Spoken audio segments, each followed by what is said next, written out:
Ooh, sounds nice. Ooh, very God, tasty. your voice is really so sensual. Thank you, Gwen. That's Gwen Stefani in the studio. It's JoJo on the... Hi, Gwen. Hi, JoJo. Everything good? Everything's intense, really intense and great. What define intense? What do you mean? In a good intense or just a crazy? You know what it is? It's crazy good because everything's happening all at once and it's unplanned, and I love that. You know when you like are looking forward to something so much and then you kind of get deflated because it's like never what you think it's going to be in your brain. This is the opposite. This is like I never in my wildest dreams thought that I would be putting any new music out right now and be on The Voice and have a new baby and just have this crazy life and be able to be on the radio right now. This is insane. Now, you say it wasn't planned. The single was like, or what? I know it got leaked a day early. Yeah. Which how do you stop that? You know? I love leaking. That's so fun. Don't quote me on that. She didn't mean that. You know. Seriously, it was one of those things. Like I said, I didn't know I was gonna have another baby, so that was a shock, an amazing shock. And then, congrats, by the way. Thank you. He's so awesome. And then The Voice came along, and it happened so fast. And next thing I know, I was like, obviously, Pharrell kept having me come on and do Hollaback Girl like 10,000 more times. I was like, I got to do something, right? And how do I do that though? How do I do that fast? And do it, because typically a record could take me like 3 years. To make, So I was like, how can I make this happen? And it's just been incredible because I kind of got an amazing group of talented writers that I got to work with, and everything happened so quickly. Now I see what you mean. I guess you could just do it without putting it out, but it'd be kind of counterproductive in a way. It seems weird to be on there and like, oh, do you want to do a song? Okay, let me do from 1995. True. You know what I mean? Like, it just seemed weird. So I wanted to do it really badly, but I didn't think it would really happen, and I didn't think it could come together as fast as it did. But it's only because of all these incredible people: Benny Blanco, Ryan Tedder, Charlie XCX, Pharrell. We did a bunch. So it's like all these people came together and like just really made it happen for me, and it's just been amazing because music is music. I mean, it's like it's not there, and then you have a song that's there for the rest of your life that's connected to you and connected to these other people that you wrote it with and worked with, and so it just is an amazing time for me, and I feel like everything feels new again. Like doing the show, I've never done a TV show before, And what a great show you picked to do, because you're all about love, and that show, granted, you have to take some hard stances and make some hard decisions, but the show basically is about love and nurturing artists, as opposed to just cracking on them. That's one of the reasons I never ever considered myself doing those shows, because I just thought, how would I ever be able to I'm a peacemaker. I want everyone happy. I don't want to ever confront anyone. That's not who I am. So, but it has been intense, and Pharrell's the one that actually helped me out, because he was like, look, they got so much going for them from the moment they step on the stage. Like, back in the day, we didn't have any platform at all, but this is like an automatic fan base. Do they always catch you off guard? Do they ever look like what you think they're going to look like? You know what's weird about the show is they never look what you think. Never. All right, Gwen Stefani's in the studio. Back in a sec. We'll talk this music and maybe get some details on the album, all this stuff, so you guys don't move. Gwen Stefani. Some behind-the-scenes pics with Miss Gwen. Just follow me on my Line account. Download Line, search an ad at JoJo Wright, JoJoWright, and get ready for some Gwen pics. The album, we're going to go into the track, obviously. Okay. But clearly, there's an album that's coming out. I don't know if you have a target date. I don't know how much what's the progress report on it. What do you got? The only information I have is that it's still work in progress. Right. I'm still getting mixes. I'm still, I'm still up for writing. Anybody want to write a song with me? I'm up for it. And let me get my pen out.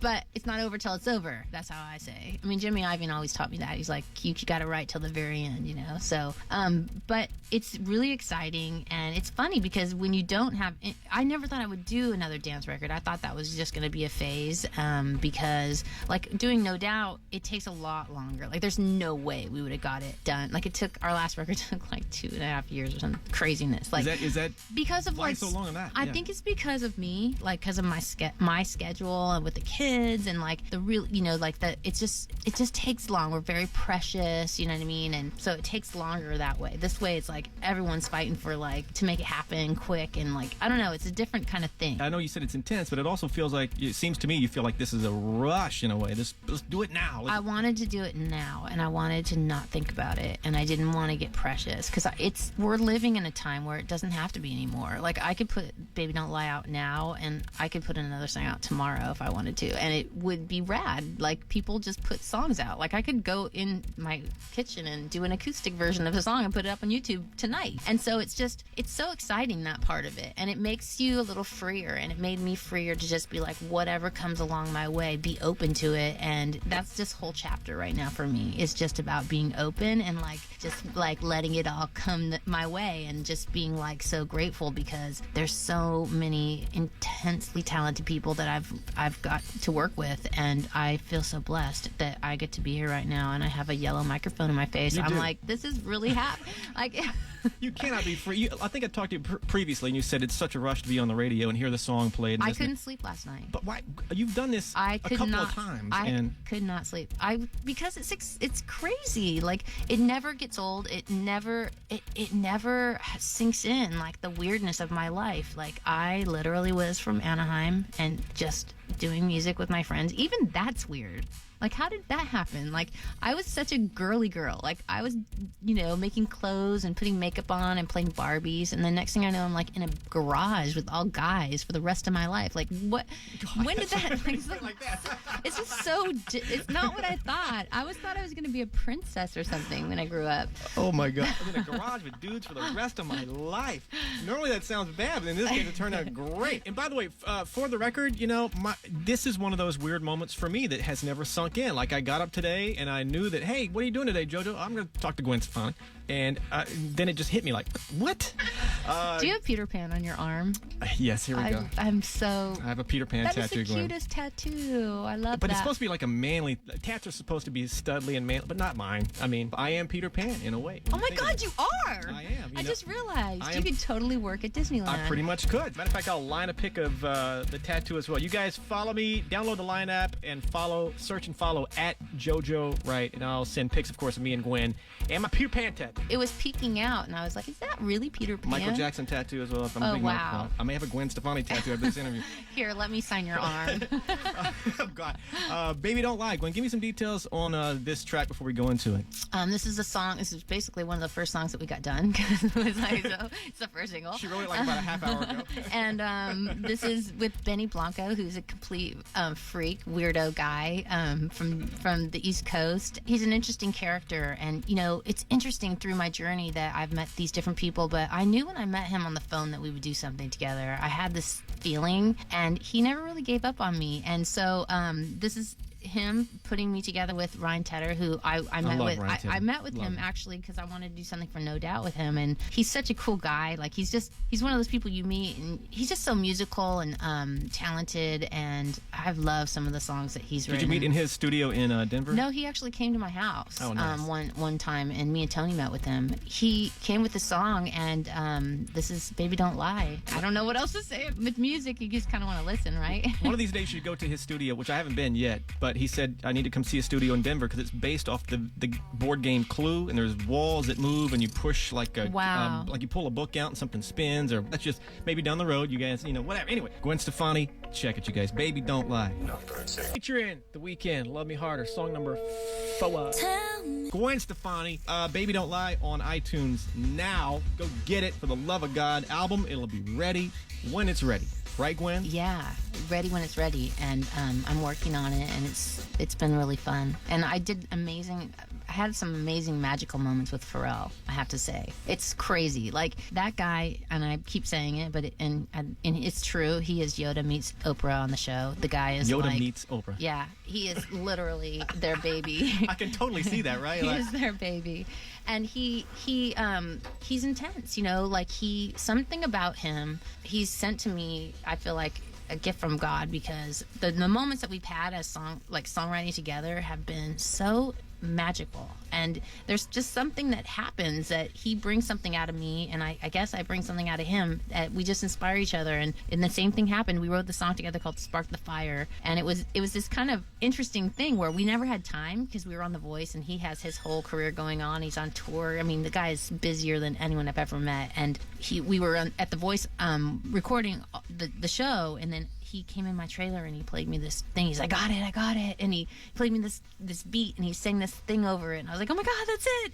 And then we went in the studio that night and stayed up all night and wrote, and then came back and did the voice the next morning at 7 a.m. And then I met him again in New York and we worked more on it all night long. And then I met him in Miami. So it's this song that's been like, we had 3 separate times we worked on it, and it was all like in these different places around the country. And it was like we wanted it so bad that we would do anything to like make this song happen.